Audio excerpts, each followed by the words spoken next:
We're going to be meeting and we're going to be talking about all the things that are on the ballot because there is a really thick ballot coming your way. Might already be in the mail, maybe not. But this is part of a SPREAD event. SPREAD stands for Supporting Peer Respect, Education, and Discourse. And this is just a place where we can all come together and share our experiences, everything we learn, everything we see, anything we want to talk about, any ideas you want to bounce off. Just friends to have a nice conversation and develop your public speaking skills if you're interested at all.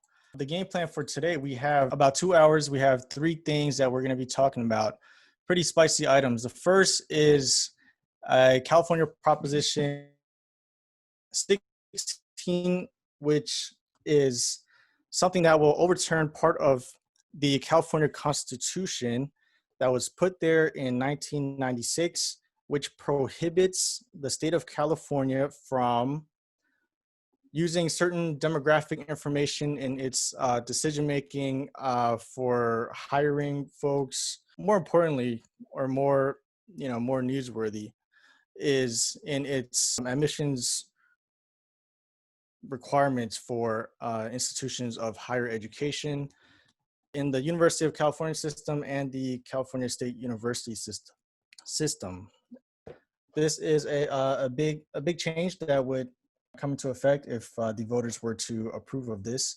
The next item we're going to be talking about is Proposition 22, which is a proposition that is brought forth by the big rideshare companies. And they brought this forward because the state legislature and the governor passed a law that says specifically what an employee is in the state of California as opposed to an independent contractor. And if you've heard about this, it's a big deal because there are a lot of Uber and Lyft drivers in the cities that we live in, and it would affect a lot of people. The last one is a city measure, which is a Measure B. The city of San Francisco, should they create a whole new department that's specifically for cleaning streets, sanitizing streets, and stuff like that. So this service is already, of course, being provided to the city, except it's currently under the Department of Public Works. For whatever reason, we are being asked to decide if we want to create a whole new city department with its own oversight board and all the bells and whistles of a city department. So those are the 3 things we're going to discuss in the next couple hours. We are going to split up into groups researching the topics. Since we have a good amount of people, we're going to be for a certain proposition or against a certain proposition. Then we're going to present to each other, and we are then going to have a nice, good discussion. Hopefully we will be able to dig deep and try to see how people feel about certain propositions. We try to test people's assumptions and hopefully have a lively discussion. So I am going to be splitting folks into groups, and it's going to be a little more organized than last time. Bear with me. And, don't feel bad if you are on a side that you don't necessarily support initially, because, there's going to be time to just mix it up. We're going to have 6, and I'm going to rename the rooms into specifically what it's going to be for. Also, folks, I'm going to be sharing in the chat just some basic resources, which is one being the California State Voter Guide for just basic background information. And we are going to, I think Carmen prepared these nice slides that I'm going to share for everyone to throw their notes on, so it's easier to present later on. I see Carrie and Jackie just joined. Nice. Hey guys, Preston and group. Get your own computer so you guys could work on the problem. Otherwise, Steven, you could just assign Wesley and them as one group so we could work on it together. Okay. 4v1. No, I don't want to be with you. Hey, it's echoey over there. All right. Get your own computer. So we're all going to spend about, let's say, 20 minutes researching, filling in the slides with background information and arguments for and against. It would help if you could try to classify your arguments. For example, a financial argument against something would be that it's costing the public too much money. Maybe or like a moral argument against something would just say, this is wrong or something along those lines. Let me share the the slides in the chat here so everyone has it before we split off. Did it? Oh, Oh, okay, thank you. never Sorry. mind. Here are some websites for the measures in question. All right. Without further ado, I am splitting people off. Boom. See you guys in a bit. Prop 16. Yay! Why, hello there. Hello. So we're Prop 16 for. Oh, that's new. Prop 16 for. Hey, Is let my me. internet?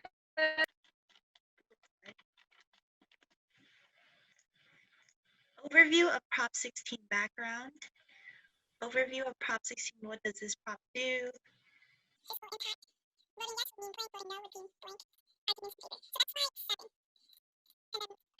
Enough time. Not enough Dude, that was like half time. an hour. Was that half an hour? That felt like 10 That was minutes. not half an hour. No. That was so fast, dude. That was half a minute. It's already 5:40, yo. Can we get like 10 more minutes? Nope. Oh, that was a long time. Oh, whoa. Try my best. Was that everybody? Okay, cool. Hey, let's get into it. We are gonna jump into Proposition 16. This is a controversial one. So who do we have? It's me, Anna, and Din. All right, take it away. All right, let me share my screen. Yes. Wait, did you share the slides? Can you look at the slides? Yeah, well, I don't want to keep hitting next. Oh, okay. Okay. So Prop 16 is about affirmative action. Background info, we currently in California, the current law, Proposition 209, which was passed in 1996, prohibits granting preferential treatment based on race, sex, color, ethnicity, blah, blah, blah. There are exceptions to this. For example, when the job requires preferential treatment, like state prisons, when we need to hire a female guard woman for female inmates. Another example is when we. Sorry? Okay, yeah. Another example is state funding for transportation projects. Apparently, the state considers they do give money or give the project to businesses owned by women and people of color. Prop 16 wants to repeal Prop 209. So we want affirmative action. Some public entities in California have tried to, even though Prop 209 exists, they have tried to kind of circumvent it. Well, not circumvent, but they still do consider or want to help, for example, first generation students, or they will consider where students live. I'm passing it over to Anna and Din. So the overview of Prop 16, what does this prop do? Like Conan said, this repeal the Prop 209 Affirmative Action Amendment. For examples, some of the state public universities consider race and ethnicity as factor when they make admission decisions and offer programs to support the academic treatment of those students. State and local entity had employment recruitment policy intended to increase the hiring of people of color and women. State also established programs to increase the participation of women-owned and minority-owned businesses in public contracts. Increase diversity in education, employment, assisting federal law establishes the right to equal protections, and as a result, limit the use of these considerations. And we have an empty bullet. So Proposition 16 is supposed the estimated direct fiscal or dollar impact to state and local entities is generally zero because there's no direct fiscal effect. However, if there were any possible fiscal effects or dollar impacts, it would have to depend on future choices made by the state or local jurisdictions that have policies or programs that would consider race, sex, color, ethnicity in terms of public education, public employment, public contracting. So at first glance, this proposition would have no direct dollar impact, but down the road or trickle down to state and entity, there may be if they use this proposition as a backing for other local laws. Voting yes would mean that we want affirmative action, and voting no means that we want to keep Prop 209. So arguments in favor of this proposition. One is, well, the type of argument that she's making, the University of California President Janet Napolitano, she supports Prop 16 because basically her argument is that the admission process, the criteria for admission process is a holistic, they want to do it holistically. So they want to evaluate the individual's background. So everything, like where they come from and stuff like that. And so her argument is that if you don't allow the university to consider a person's race or a person's sex or et cetera, or like country of origin and stuff like that, it's preventing them from making a holistic evaluation of the individual. This is kind of similar to what Colin talked about, to increase diversity within school and workplace. So this prop would in favor of school and workplace. You see, let's say that, oh, this school is in so diversified in having too many African American students or Asians or white, so they would have the right or the demographic and data to look into and to place students based on the data they have to make it more diversified.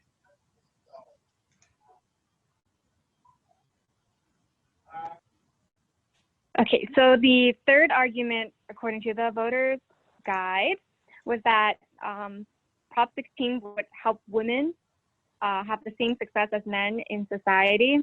The arguments include, there's a little background about how women, especially those of color, are on the front lines of COVID-19 and they're not being rewarded for their sacrifices. So having this proposition would help support them in that aspect. It would also expand access to solid wages, good jobs, and quality schools for all Californians, regardless of gender, race, or ethnicity.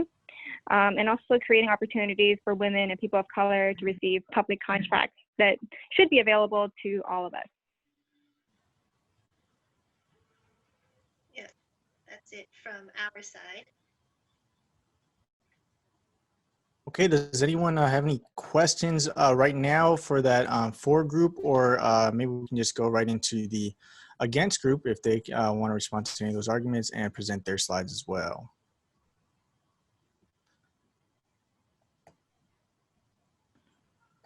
Yeah, I definitely did not write down who was on the against group. So whoever's on the against group, what you got?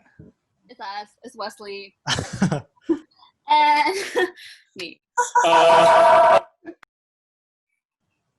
Okay, so one of the arguments for against was that we should be hiring based on merit and not sex, race, or color or ethnicity.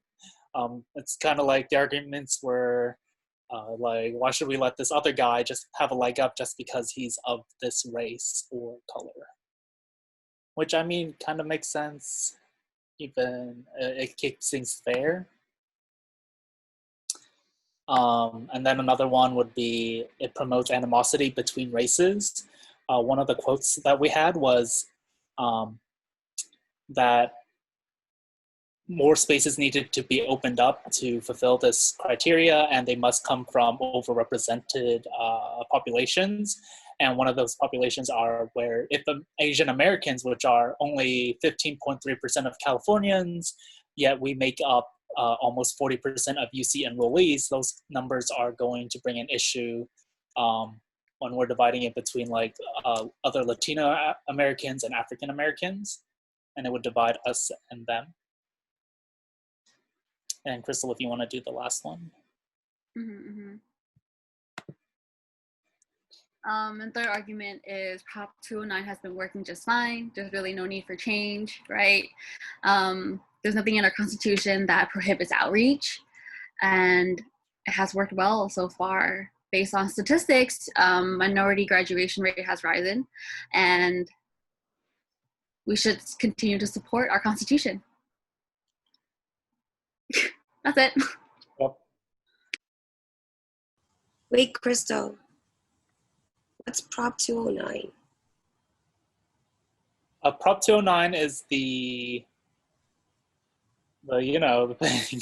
If you're on the slides here, you can go back to slide 2. Yeah. Google it. It's on slide 2. It's on slide 2. Yeah, go check slide 2. So Prop 209 is passed in 1996 that says California cannot base its admission process or employment based on sex, color, etc., etc. Wait, when was it enacted? 1996. Okay. He was born that year. Wait, I'm confused. So But doesn't that also kind of prevent Isn't- hiring or not hiring because you're a race? So like, if you're Black and then this law or this proposition prevents you from being hired because you're Black.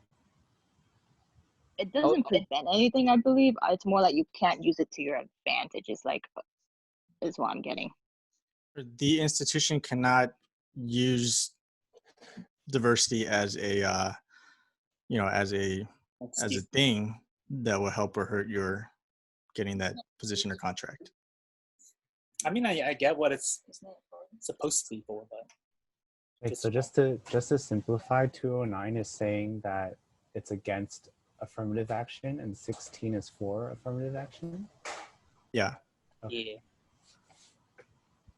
Yeah, previously in like around 1996, it was like an explicit quota system in the UCs and the CSU, and so if it were to come back, it wouldn't be a explicit quota system, but it would allow the institutions to use diversity and race, and so this proposition is it really speaks to everyone's understanding about what it means to be fair or to be fairly evaluated. So I'm curious if most people, what are people's intuitions? Do people feel strongly about this? Is affirmative action something that people think is generally good or generally bad? Is it just because, like Wesley said, if there's just because you're a certain race or a certain gender, should the government be giving you some special treatment based on that, even though, obviously no one chose to be born whatever race or whatever gender? Well, I mean, low key, like racism is still like real. And like if I see a Black dude at night or a bunch of Black guys at night and I'm walking past them, I'm gonna be like a little bit like scared, even though I'm like, they're just guys, but unconsciously for me, I still do. I'm just saying, dude, like that's what's going on in my head. I'm like, yo, they look dangerous. But like, as for like, getting college admission to schools and stuff, United States always have like a history of like, finding reasons of not letting minorities to have a college like experience. So I think this will actually help. Thanks for coming to my TED Talk.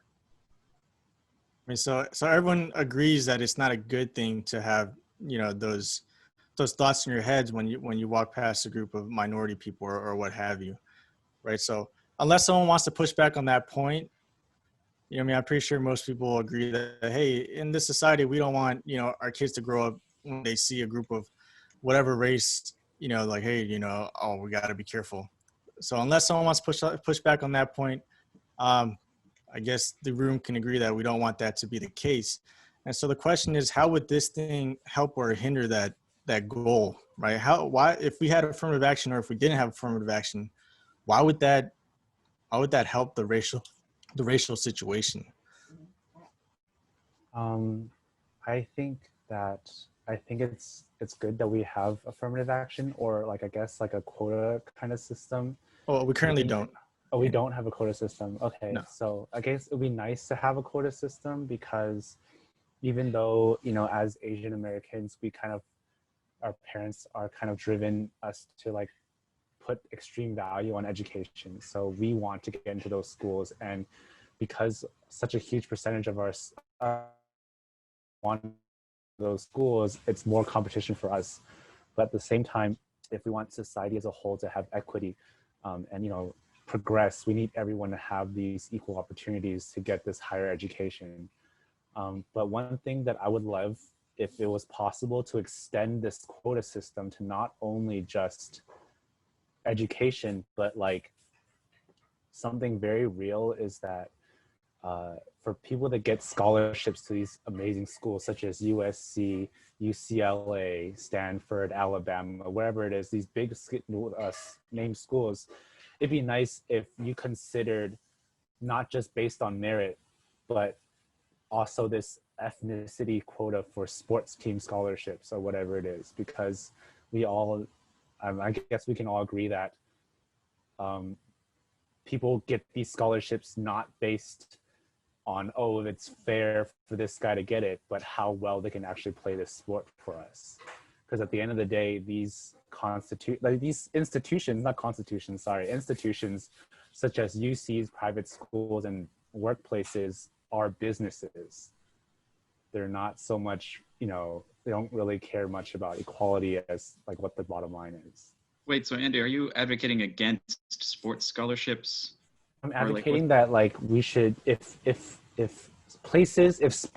desks in classrooms are considered based on the fairness of ethnicity, so should spots on the benches of sports teams. Ah, interesting. So like yeah, okay. Yeah, I see what you're saying. So D1 scholarships should not only go to the person that can run the fastest, pass the ball the furthest, but also to someone that wants a chance at the team. Yeah, I mean, I agree with that. I think of it in terms of like, there are handicap spots in the parking lot, right? But it shouldn't be considered a handicap spot. It should be considered a quality spot. Right, like, yeah. We're not pitting you to give you this spot. We're giving it to you because we want everyone to have a fair chance at a parking spot. Right. Well, and there's like, you know, I guess diversity on a campus is like a thing that is to be lauded, or it's a good thing to have a diverse campus so that the people who are in the majority, or the ethnic majority, like that's a benefit for them as well, right? Because then they get to see other cultures. I don't know, I'm just thinking in terms of like somebody who would argue against it. Well, I'm just curious about like if anybody is opposed to affirmative action, like what is the argument? What would be the best argument against it, or like why is 209 a thing? I think if I worked really hard in high school and got 4.0s, and I applied to UCLA and they didn't take me in because they already filled their quota, I'd be like, damn, like that sucks. So, but at the same time, I do get why we would need affirmative action. That does suck. I definitely agree. Like anyone that works their ass off, takes SAT prep classes, gets, you know, 4.2 GPAs, should definitely deserve a spot in the school that they want to go to. But I guess in the climate that we are facing right now, Black people and Latino people already don't consider Asians as people of color, or at least share the same struggle they do as a person of color. And I think if we were to take all the spots in the companies, take all the spots in the best schools, it would just further drive that divide.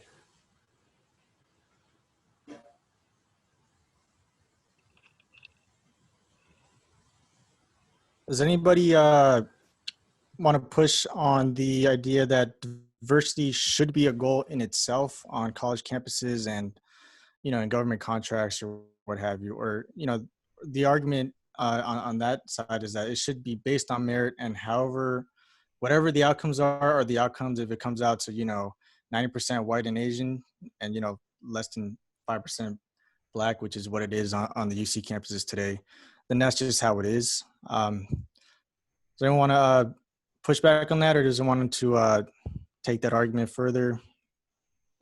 Yeah, I have something to say. One of the arguments against repealing it was that it shouldn't start at this level, at the college level. It should start from elementary school through high school. That's where we should be pushing all our attention to, because once you're spending like so much time in high school trying to get like your 4.0 GPA and joining all these clubs and stuff. That's where you're spending your most effort to get into good colleges.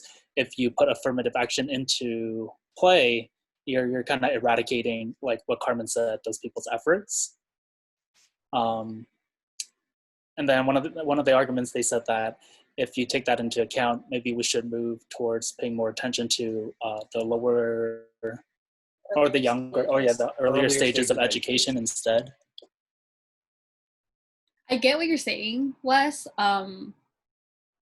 But at the same time, I want to play devil's advocate here. What if you fill that quota, right, of like having a very diverse school, like starting at a young age, but you can't keep them in school, or they don't stay in school? Then what happens? But then how's that different from doing that in the college level? I mean, does this only apply to college level? I thought it was public education in general. Because then from what I've been hearing from everybody else is that their main concern was, oh yeah, you're working so hard in high school, middle school, whatever, to get into a good college, but then we're filling those college seats with people just divided by race instead of merit. So Wesley's asking why. Why would the state even want to do this? Anybody?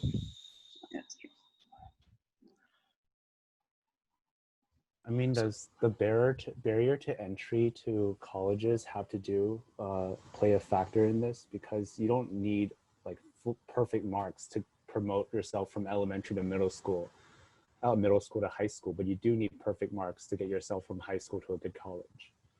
And also, is there really a point you also have to consider the burden that it places on families to put their kids in their kids in a more diverse school, because usually middle school and elementary school is based on the neighborhood that you live in, is it not?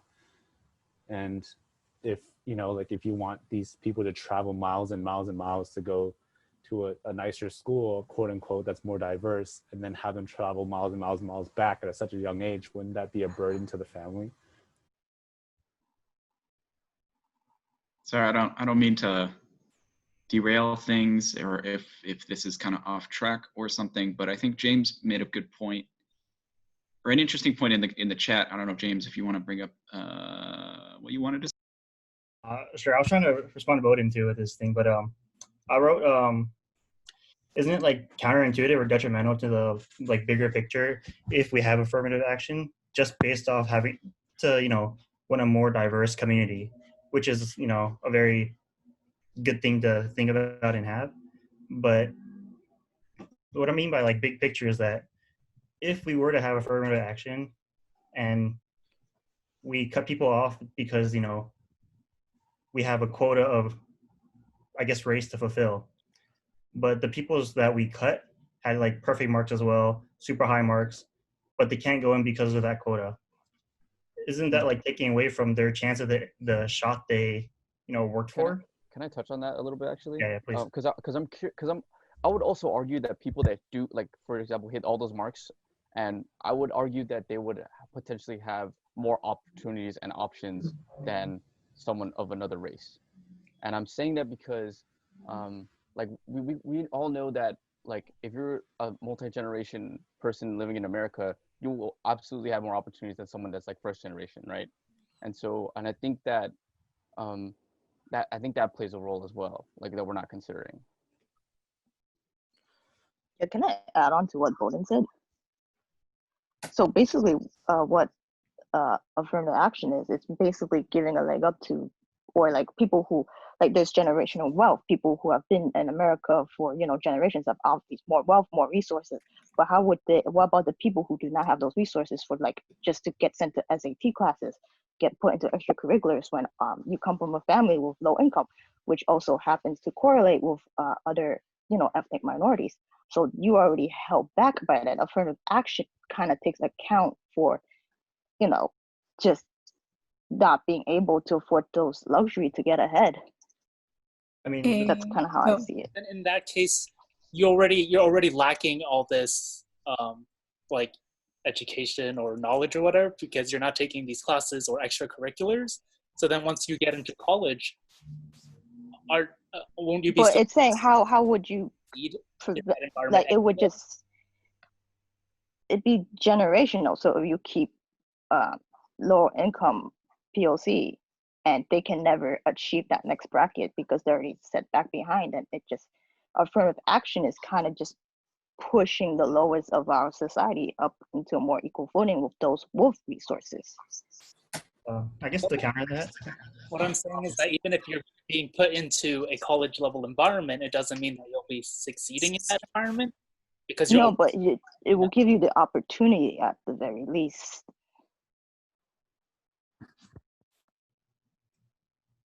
Britt, did you want to say something?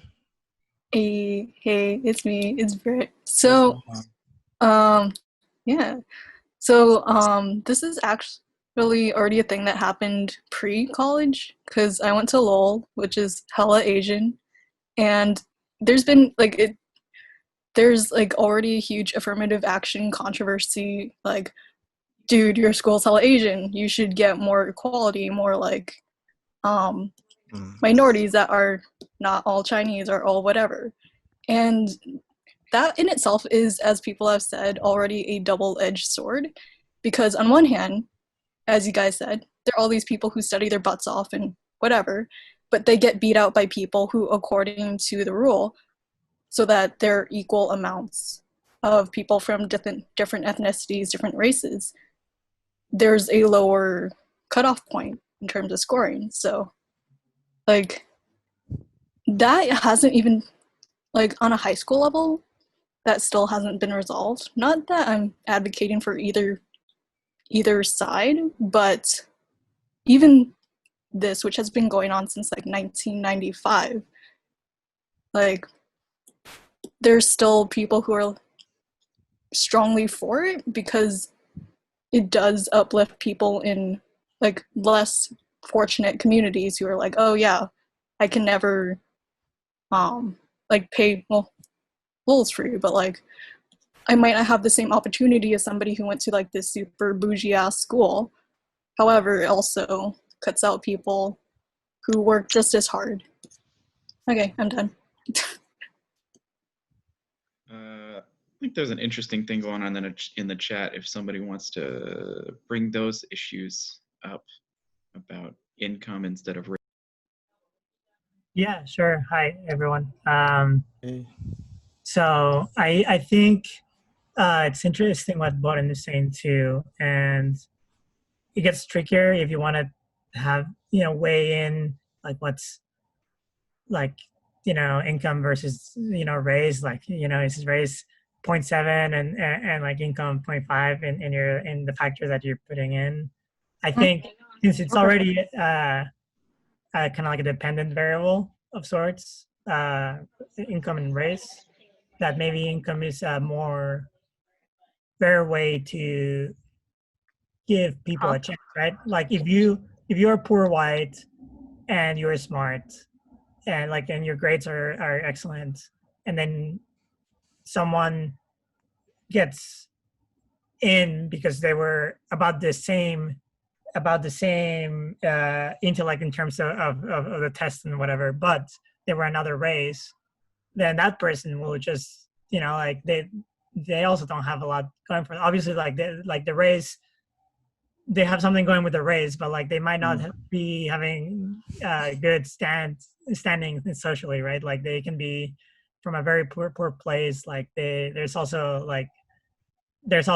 poor white people, right? That is the thing that has to be accounted for too. And if you are rich and you are Latino or you're white or whatever, and like someone gets in front of you just because they're poor, but they're about the same, like academically they have the same performance as you, like you might still be able to get in somewhere else, which is what I think might have been Britt or someone else brought up earlier.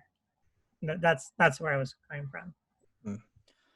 Yeah, definitely. I would say, like, make no mistakes, there are going to be winners and losers, whether there is affirmative action or not. And what we're trying to decide here is, are the people that we are giving a boost up and people who are going to lose out, what is, how fair is that?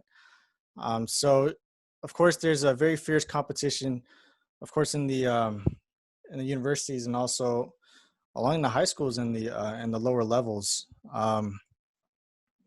But to answer the question of, why even consider this if it's going to be unfair in some situations? So why is it more fair to have affirmative action, right? And I think some people alluded to the whole concept of systemic racism. If anyone wants to push back on that concept, please speak up. It's so that poor white person that Amelia was talking about, sure, they may lose out on that seat compared to a poor black person just because the other person is black. And that's exactly the choice that we're making on this proposition. And why would that be fair? Is because the history of black people in this country is, for we don't have time to go into details now, but they've been systematically put in a place where they could not compete at all with these other groups. And even though the Asians also, did not start off with a lot of generational wealth in this country. If you look at it now, for whatever reason, Asians are, the model minority. They've been outperforming for the last 60 years or what have you. And so when we look at society as a whole, why do we still have groups of people that are underperforming? And is it worth it to try to give them a boost up? Does anyone want to maybe last like 6-7 minutes on this topic? Does anyone want to make a good strong point for and against? Yeah. But I got like a short mini point, which is that, if affirmative action is put in place again by this proposition, it's not like every single school in the entire state of California is going to adopt affirmative action rules in their admissions process. There are like plenty of private schools that will still have, their old sort of like traditional system of not considering race in any context. So it's like the people who would lose out in the public school or like in a UC system, they might still have a chance elsewhere that still doesn't care about race as much. So I don't know. I guess I have a question about that then. If that were true, wouldn't it be like bad for the school image if they weren't to adopt? Yeah, I think James brought up a point that I guess you could say perhaps you could say the quality of the institution or the classroom might downgrade a little bit when you have, for example, instead of a class full of 4.0 people, you have a class full of the average GPA goes down to 3.8. And I think that's true, and that should be a factor in one of our conversations. But that makes me think of the lack of, for example, black doctors. I don't know if you guys heard something about it, but basically, a black community is better served if it has a black doctor rather than if it doesn't have a black doctor. And I obviously don't have the study in front of me right now, but there are intangibles, right? For example, when when a small Black child goes to doctor and sees a Black doctor instead of like an old white lady or what have you, the horizons of that child's future is expanded by a huge amount. And those are the intangibles that proponents for Prop 16 affirmative action is saying that it will help. So in the short term, you might lose out on perhaps maybe the quality of the student, but the benefit to society it's much greater when you have Right. a bunch all the little kids, they look up to Black doctors, Black lawyers. They go to these crazy good schools and good institutions. They run for president, what have you, and suddenly you have people who before they didn't even, it wasn't even on their radar that they could go to a good university or what have you. And so that's one of the arguments. Yeah, I agree with that sentiment. I think like I heard another argument against affirmative action tends to be like, does it work? The people who do get in based on affirmative action, who are right there on the line, like they're exactly the same. They're neck and neck with a white student, and then there's the Black student. They have the exact same grades. It's just the only difference is race. If you let in the Black student over the white student, does that Black student, like, does that really give them a leg up? What is the value of an education for a Black student as opposed to a white student? And like the argument against affirmative action I've heard is like, oh, their incomes are still lower than the incomes of the white students that would get a leg up without affirmative action. But to your point, Stephen, about like, oh, a Black doctor would be better in a Black community. It's like, if you adjust for the comparison of incomes with other members of their same community, like Black graduates from college or medical school, they tend to go back. They're the ones that do go back to their own communities, like they serve their communities and they help out, and maybe they don't make the big bucks, but they make a positive impact, and they help out with a lot of these problems at the source. I think when we talk about homelessness, when we talk about all these other things, it's like, well, we wouldn't have to worry about this if we didn't have homelessness, if we didn't have all these other things. And that starts with dealing with the problem at the source, and education can be a way to deal with that, I think. Yeah, I'll stop rambling. Anybody want to chime in if they feel some type of way, if they're on the edge? Any questions that could maybe push them one way or the other? Anybody? I don't feel some type of way, but I think this proposition acknowledges that there is inequality, and people do get they start different lines basically, and this proposition would help minority at least to get to that line in some way. This is a little bit off topic, but the Oscars, they recently included an inclusion rule. Basically, like there's a certain set of rules, and if you don't achieve it, you won't be nominated for the Best Picture award. And those rules were something like, oh, you have to have a minority like supporting actor or actress, and like a certain percentage of people who are working in the film have to be like a certain like besides white people, basically. That was kind of interesting. Yeah. Oh, I heard about that too. Yeah, I think that's important as well. But I mean, I don't know if we want to get back to other stuff. I think we're going to move on to the next proposition, Proposition 22. Who is presenting that one?